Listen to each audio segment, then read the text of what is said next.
Hi, sixth grade. I hope you guys had a good weekend. I want to go over what we're going to cover today in science. We're going to do lesson 5. So we're still on rocks. We're doing metamorphic rocks today. I'm finishing up the rock cycle hopefully on Thursday or Wednesday, and then Thursday we'll move on to the last part, which is fossil fuels. So plan on your study guide being due a week from today. Next Monday we'll go over it, and then on next Wednesday you'll take the test on this second half of the chapter before we go on spring break.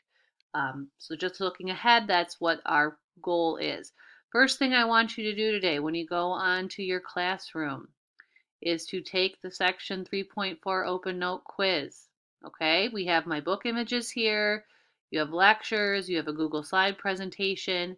Use those tools to help you take the quiz. All right, do that first. Then we're going to move on to the section 3.5 lecture. I also have a Google slide presentation I'm going to post. And for homework, you're going to, or you could do it along with the video, you're going to fill in this 3.5 question and answer doc. All right, everyone has one, same thing as last week. Just make sure you're doing the answers in a different color. All right, so let's begin. This is actually a pretty short section. So this is the last type of rock that we're looking at. We looked at igneous rocks and sedimentary rocks, and now we're looking at metamorphic rocks.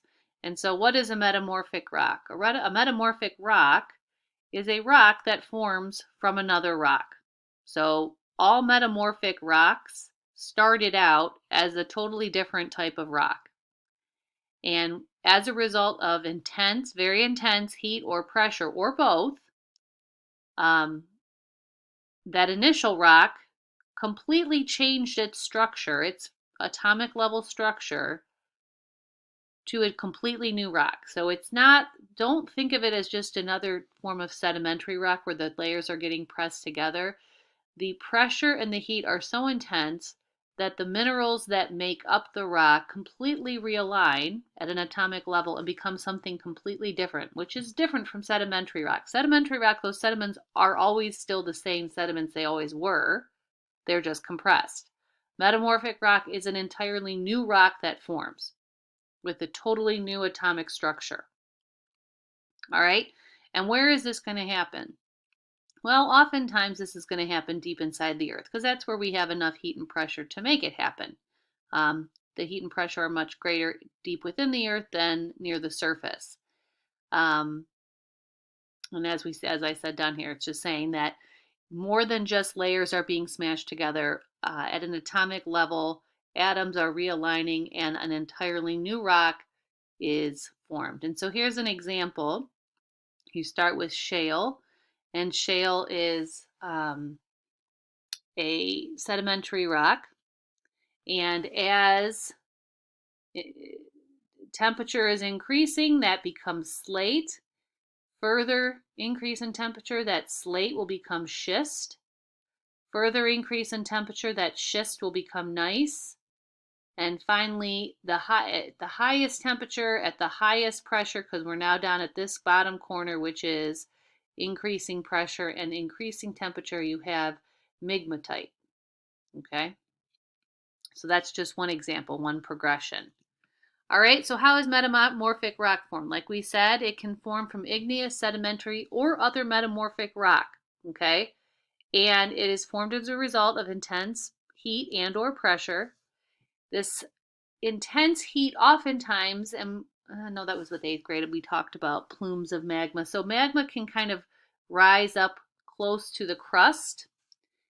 These pockets of magma can, and that's oftentimes where we're going to get the heat needed to turn this existing rock that's surrounding the surge of mantle into metamorphic rock. In terms of pressure, where we're going to get a lot of pressure is the deeper the layer, the more pressure there is, obviously as a force of gravity and the mass of the rock above it. But then also along tectonic plate boundaries, which we haven't talked really about tectonic plate boundaries, and we will probably in 8th grade. But tectonic plate boundaries are basically just where you have the plates of the Earth's crust meet up, And oftentimes, at that where they meet up, those plates are moving, they're shifting, they're constantly moving. And so that movement of plates either towards one another or side to side is going to create a lot of pressure. And a lot of times you'll have metamorphic rock formation along there as well. All right, next slide. So how do we classify metamorphic rock? We classify metamorphic rock into two categories, foliated rock and non-foliated rock. Foliated rock basically just means that the metamorphic rock's layers are banded, meaning you can easily see the parallel layers or bands. And it is oftentimes you easily see how this is comprised of flat layers. And so one example of this would be the sedimentary rock shale, like we looked at the last here. The first thing it's going to turn into as we increase heat and pressure is slate. And so slate is this darker gray rock, but again, it still is layered. You can still see the layers of slate. Granite, which is an igneous rock, is going to become gneiss. And I believe we looked at a piece of gneiss in class, but you're going to have, you see the banding here, the black and white stripes. That is the hallmark look of gneiss, these black and white stripes.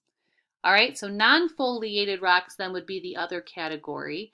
And non-foliated rocks simply mean the rocks don't have any banding. The grains are arranged randomly. And so two examples of this would be the sedimentary rock limestone. Under intense heat and pressure becomes marble. And the sedimentary rock quartz sandstone. So remember we said that one of the most common minerals that make up sandstone is quartz, grains of quartz. And so you have this quartz sandstone, which under intense heat and pressure becomes quartzite. And this is just one example of a color. There's other colors quartzite can come in. All right, so how are metamorphic rock used? Well, metamorphic rock, there's two metamorphic rocks that are most commonly used, and that would be slate and marble. Marble, because of how it's formed, can easily be cut into slabs and carved. It is also very easily polished, so it has been used for thousands of years to carve sculptures, and it also has been used in building structures. So here's an example of a sculpture that marbles was used to carve, and then this was an example of a building.